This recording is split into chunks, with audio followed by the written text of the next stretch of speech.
In the bustling heart of the city, where the lights of high rises pierced the evening sky like stars fallen to earth, lived a man named Ethan Harlow. He was a single dad, juggling the chaos of fatherhood with the quiet demands of his job as a graphic designer. At 38, Ethan had traded his wild 20s for diaper changes and bedtime stories, his once messy apartment now a fortress of crayon drawings and half-built Lego towers. His daughter, Lily, 5 years old with curls like her mother's, gone too soon to cancer, was his anchor in his storm. That Friday night, Ethan decided to treat himself to a rare solo dinner at Le Miroir, a sleek French bistro known for its mirrored walls and whispered conversations among the elite. He slipped into a gray suit, the one that still fit after years of takeout dinners, and promised Lily he'd bring back her favorite crème brûlée. As he stepped through the heavy oak doors, the scent of truffle oil and aged Bordeaux enveloped him, a world away from his modest life. Little did he know, this ordinary evening would unravel into something extraordinary, a thread pulling him toward fates he couldn't have imagined. The hostess led him to a corner table, where candlelight danced on crystal glasses, and he ordered a simple steak frite, savoring the solitude. Around him, couples murmured secrets, business deals were sealed with clinking forks, but Ethan's eyes wandered, catching glimpses of lives polished to perfection. He smiled to himself, thinking of Lily's giggle echoing through their home, unaware that across the room, a woman in a navy dress was about to choke on her escargot, her life hanging by the slenderest of breaths. Sophia Langford was no stranger to the spotlight, though she preferred the shadows. At 32, she was the creative director of a boutique ad agency, her days filled with pitches and pallets, her nights with networking events that left her soul adrift. Dressed in a fitted navy sheath that hugged her athletic frame, her dark hair cascading in loose waves, Sophia exuded the kind of effortless elegance that turned heads.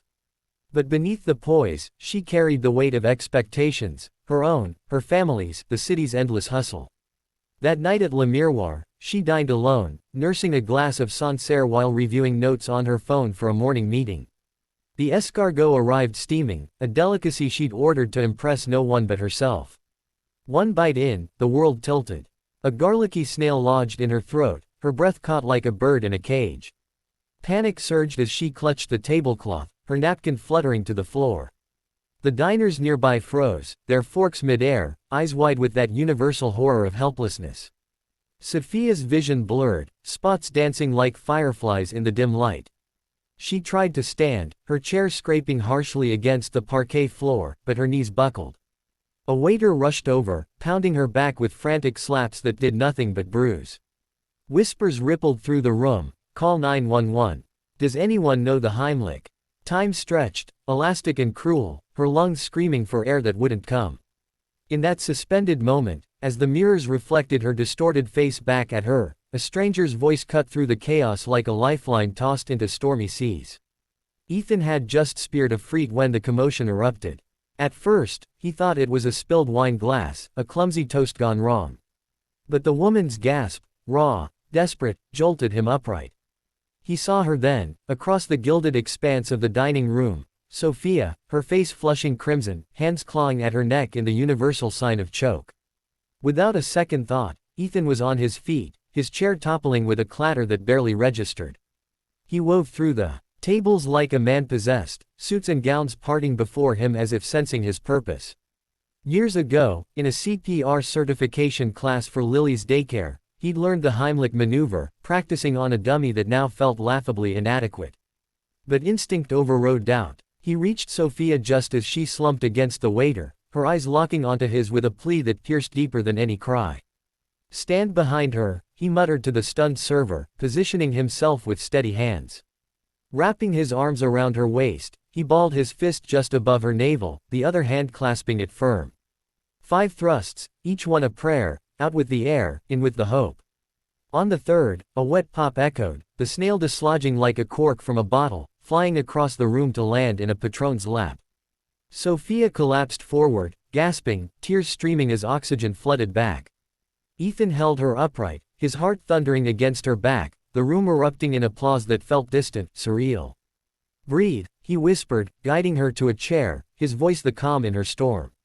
She nodded weakly, her hand finding his in gratitude, a spark igniting in the shared silence that followed. The aftermath was a blur of paramedics and complimentary champagne. Sophia, still shaken, insisted on buying Ethan's dinner, steak frite upgraded to the chef's tasting menu, a gesture that made him chuckle nervously. They talked haltingly at first, her voice hoarse but warm, thanking him for the second chance at life he'd handed her so casually. Ethan waved it off, mentioning Lily, how fatherhood had taught him to act fast, to hold on tight. Sophia's eyes softened at the mention of his daughter, her own childhood a tapestry of absent parents and boarding schools. By dessert, the crème brûlée arrived with 2 spoons, and they laughed over cracked caramel shells, the mirrors reflecting their tentative smiles. She slipped him her card before leaving. "In case you ever need a creative boost," she said with a wink, and vanished into the night, her heels clicking like fading echoes. Ethan pocketed the card, a glossy thing with embossed letters, and headed home to Lily, who greeted him with sticky hugs and demands for the promised treat. Tucking her in that night, he recounted a sanitized version of the evening, heroes and happy endings, as her eyelids fluttered shut. But sleep evaded him, the woman's touch lingered, her scent of jasmine and fear. He wondered about her, this stranger who'd brushed against his ordinary world, leaving ripples he couldn't yet see. Outside, the city hummed on, oblivious, while in a sleek penthouse across town, Sophia replayed the moment, her driver's number already dialed for a favor she couldn't quite name. Gratitude, she thought, was a debt worth repaying, no matter the cost. Days blurred into the rhythm of routine for Ethan. Mornings meant packing Lily's lunch with notes shaped like hearts, afternoons chained to his drafting table, evenings dissolving into bath times and storybooks. The bistro incident faded like a dream, tucked away with the business card in his wallet, untouched amid receipts and loyalty stamps. Sophia, meanwhile, threw herself into work with renewed vigor, her pitches sharper, her designs bolder, as if cheating death had unlocked some hidden palette of colors. But in quiet moments, staring out her office window at the skyline, she remembered the man with the kind eyes and steady grip, the one who'd pulled her back from the edge without fanfare. She learned his name from the restaurant manager, Ethan Harlow, and a quick LinkedIn search painted a portrait: freelance designer, widowed, 1 daughter. No flashy resume, no social media empire, just a quiet life etched in pixels and parenting blogs. Intrigued, she decided on a gesture, something grand yet unobtrusive. Calling her driver, Marcus, she outlined a plan, her voice steady despite the flutter in her chest. Marcus, a towering figure with a salt and pepper beard and eyes that missed nothing, had been her shadow for years, ferrying her through boardrooms and breakdowns with unflappable loyalty. Find him, she instructed, and deliver this. The package was simple, a custom sketchpad bound in leather, filled with prompts inspired by their shared evening, and a note inviting him to coffee, no strings, just thanks. But Marcus, ever the protector, saw deeper, his own connections whispering of opportunities that could change trajectories. It was a Tuesday afternoon, gray skies threatening rain, when the doorbell rang at Ethan's brownstone. Lily was napping upstairs, her stuffed bear clutched tight, while Ethan tinkered with a logo on his laptop, coffee gone cold beside him. He opened the door expecting a delivery of art supplies, but instead stood a man in an impeccably tailored black suit, his presence commanding the stoop like a scene from a noir film. "Mr. Harlow?" the man asked, his voice deep and polished, extending a hand that spoke of boardrooms and backroom deals. "Marcus Hale, at your service." Confusion knit Ethan's brow as Marcus stepped aside, revealing not just the package but a gleaming black Escalade idling at the curb, its tinted windows hiding whatever secrets lay within. "Miss Langford sends her regards," Marcus continued, handing over the sketchpad with a flourish. Ethan's fingers traced the leather, the weight of it grounding him as questions tumbled out. Who was this driver, this extension of Sophia's world?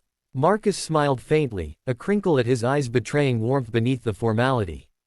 "She's a woman of her word," he said, "and you've earned more than a pad of paper." Before Ethan could protest, Marcus gestured to the car. "A ride. On her, of course.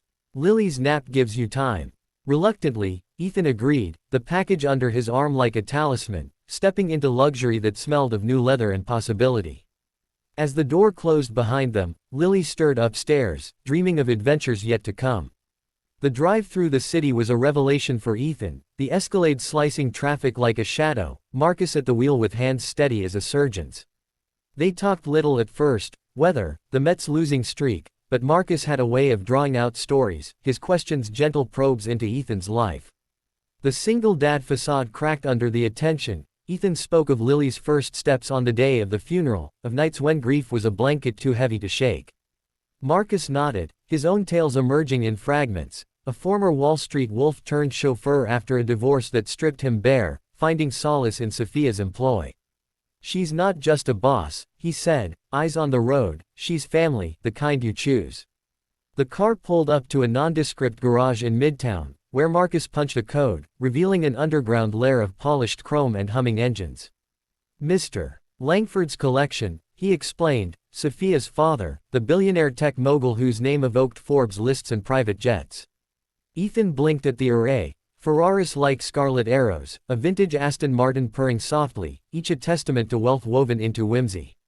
Pick one, Marcus urged, for the afternoon. Consider it hazard pay for heroism. Laughter bubbled from Ethan, disbelieving, as he chose a sleek Tesla Roadster, its doors gull-winged like sci-fi promises.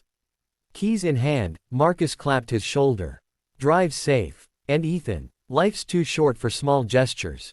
The engine whispered to life, and Ethan merged into the flow, wind whipping through open windows, the city unfolding like a map to uncharted joys. Word of the dinner hero spread in Sophia's circles like wildfire through dry grass. Colleagues teased her over lunch about her night in gray flannel, while her assistant unearthed Ethan's portfolio, forwarding it with a sly emoji. Sophia feigned nonchalance, but the sketchpad's absence nagged at her, had he received it? Marcus's update came via text, delivered, and then some. The roadster jaunt, she learned, had Ethan grinning like a kid, looping Central Park twice before returning the keys with profuse thanks. Emboldened, Sophia texted him that evening, casual as a breeze, heard you took the Tesla for a spin. Coffee tomorrow. My treat, no chokes involved. His reply pinged back swift, only if you promise to share the creme brulee secrets. Their meeting at a cozy cafe near her office was electric, charged with the ease of survivors. Over lattes and pastries, they delved deeper, Sophia's fear of vulnerability, Ethan's quiet pride in Lily's drawings that mirrored his own lost sketches. She confessed the isolation of her success, friendships sacrificed to deadlines, while he admitted the guilt of evenings alone, the ghost of his wife in every empty chair.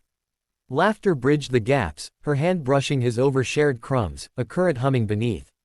As they parted, plans solidified, a park playdate with Lily, innocent as sunlight. But in the days that followed, Sophia's world tilted further. Her father's annual gala loomed, a glittering obligation of tuxedos and toasts, and for once, she craved an escort not from the Rolodex of eligible heirs, but from the man who'd saved her without seeking the crown. The gala was a spectacle, the Langford Foundation's fundraiser at the Met cloaked in opulence, chandeliers dripping like frozen waterfalls, gowns whispering silks against marble floors. Sophia moved through it like a queen in her element, emerald dress catching light like envy itself, but her smile faltered in the crowd's clamor. Ethan arrived fashionably late, Marcus having outfitted him in a tailored black tux that hugged his frame just right, Lily safely with a sitter armed with pizza and princess movies. He spotted Sophia across the grand hall, her laughter a beacon amid suits and sequins. Their reunion was a whirl, her hand in his for the first dance, a waltz that stumbled into giggles as he confessed his two left feet heritage. Whispers followed them, who was he, this unassuming charmer eclipsing the venture capitalists? Ethan, oblivious, charmed her circle with tales of Lily's pirate adventures, his humility a fresh air in the room's rarefied oxygen. Sophia's father, Victor Langford, observed from afar, his sharp gaze appraising the interloper over a tumbler of scotch. A self-made titan, Victor had built empires from code and cunning, but family was his soft underbelly, Sophia his only heir.